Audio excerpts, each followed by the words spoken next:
Plusieurs responsables du parti phare se sont rendus au siège du parti PAC pour échanger sur les questions d'actualité, notamment la tenue prochaine des Assises nationales de la refondation. Au siège du parti PAC à Bamako, les responsables des deux formations politiques ont passé en revue l'actualité du pays. Le président du PAC, Nyankoro Samake, a déploré le fait que malgré les événements du 18 août 2020, aucun changement notoire n'a été opéré dans la gouvernance. La situation sécuritaire et la crise scolaire ont connu un très peu d'évolution, a-t-il déploré.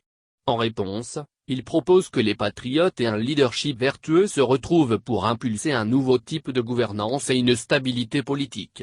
Pour ce faire, Nyankoro Samake se dit disposé à travailler de concert avec les phares pour la cause du Mali.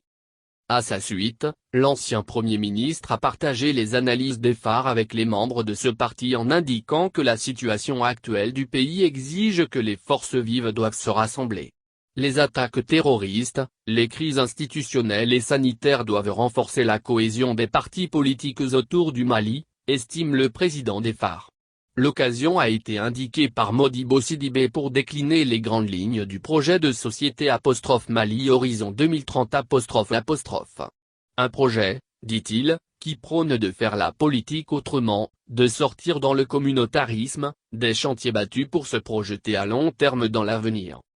Les réformes politiques et institutionnelles au cœur du projet de société des phares et de l'action du gouvernement de la transition ont été évoquées.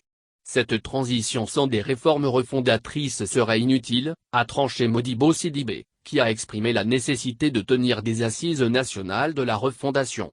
En réaffirmant la participation des phares à ces assises en vue, il a exhorté le parti PAC à faire chemin ensemble avec le parti du Baobab.